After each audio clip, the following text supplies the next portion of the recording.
ఇది Bhagavad Gita life lesson series మొదటి episode.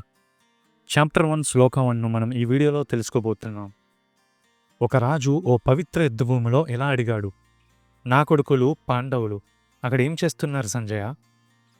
ఇది కేవలం ప్రశ్న కాదు, ఇది గీత ప్రారంభమైన శబ్దం. మన లోపల జరిగే నిజమైన యుద్ధానికి ఇది తలుపు తెరుస్తుంది. ఈ వీడియోలో మనం శ్లోకం 1 అర్థం, దాని వెనక కథ, జీవితం మీద ప్రభావం అన్నీ సింపుల్గా తెలుసుకుందాం. ఇది మహాభారత యుద్ధం స్టార్ట్ అవబోతున్న టైం. పాండవులు కౌరవులు ఇద్దరూ కురుక్షేత్రం అనే ప్రదేశంలో యుద్ధానికి సిద్ధంగా ఉన్నారు.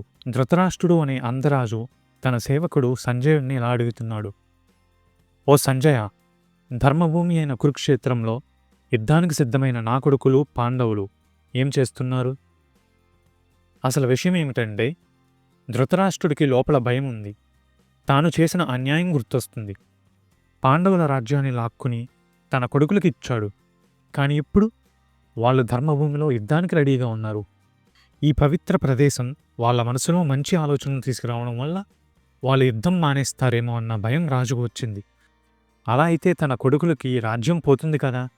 అందుకే ఈ ప్రశ్న వెనక చాలా గిల్ట్ అలాగే భయం కూడా దాగుంది. ఇక్కడ నేర్చుకోవాల్సిన పాఠం ఏంటంటే, తప్పు చేసినప్పుడు మన హృదయం లోపల చింతపడుతుంది. మన డెసిషన్స్లో ధర్మం లేకపోతే మనకు శాంతి ఉండదు. నిజాన్ని చూసినా మనం మనకు నచ్చినదే వినాలని అనుకుంటాం. ఇది మనం రోజూ జీవితంలో చూస్తున్న విషయం కదా. ఇది మన జీవితానికి ఎలా సంబంధం అంటే, మన డెసిషన్స్లో కూడా మనకి తెలియదా ఏది మంచిదో చెడ్డదో? కానీ మన ఇష్టాలు స్వార్థాలు ముందు పెట్టుకుంటాం. తప్పు తెలిసినా ఒప్పుకోలేము, మన ప్రైడ్ అడ్డుకుంటుంది. అదే ఈ శ్లోకం నిపుణంగా చెబుతుంది. భగవద్గీత మొదటి శ్లోకం నుంచి మనకు ఒక గొప్ప బోధ. ఆయన అంధుడు కాదు, కేవలం కళ్ళకి, మనసుకు అంధుడే. నిజాన్ని చూడలేని మనసే అసలు అంధత్వం. ఈ శ్లోకం మనలో ప్రతి ఒక్కరిలో ఉన్న ధృతరాష్ట్రుడిని గుర్తు చేస్తుంది.